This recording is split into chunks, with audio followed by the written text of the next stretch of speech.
మిత్రులారా, ఇళయరాజా గారు సంగీత ప్రపంచాన్ని శాసించినటువంటి ఫేమస్ మ్యూజిక్ డైరెక్టర్. ఎన్నో అవార్డులు రివార్డులు అందుకున్నటువంటి ఆయన సంగీతమే శ్వాసగా బ్రతికినారు. ఇళయరాజా మ్యూజిక్ అంటే అది వింటా ఉంటే ఏమి లే, చెవుల్లో అమృతం పోసేట్టు ఉంటుంది, అంత బాగుంటుంది అనమాట.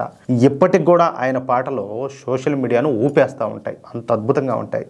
మీరు కూడా విన్నారు కదా. సనాతన ధర్మాన్ని సగౌరవంగా పాటించేటటువంటి మన ఇళయరాజా గారు మరొకసారి తన భక్తిని అయితే చాటుకున్నారు. ఆయన కర్ణాటకలోని కొల్లూరు మూకాంబిక అమ్మవారి ఆలయాన్ని దర్శించుకున్న సందర్భంగా ఏకంగా 4 కోట్ల రూపాయల విలువైనటువంటి కిరీటాన్ని అమ్మవారికి సమర్పించారు. ఈ కిరీటంలో రకరకాల వజ్రాలు పొదిగున్నాయి, మామూలు విషయం కాదు. 4 కోట్లు అంటే ఒకసారి మీరు కూడా ఊహించుకోండి. ఈ సందర్భంగా ఆయన అమ్మవారికి ప్రత్యేకమైనటువంటి పూజలు కూడా నిర్వహించారు. అమ్మవారికి తన మొక్కు ఒకటి ఎప్పటి నుంచో ఉండిపోయింది, ఆమె నాకు ఇచ్చినటువంటి దాంట్లో కొంత తిరిగి ఇచ్చినానని చెప్పేసి ఇళయరాజా గారు చాలా సింపుల్గా సాదాసీదాగా సమాధానం ఇచ్చినారు. అది విషయం.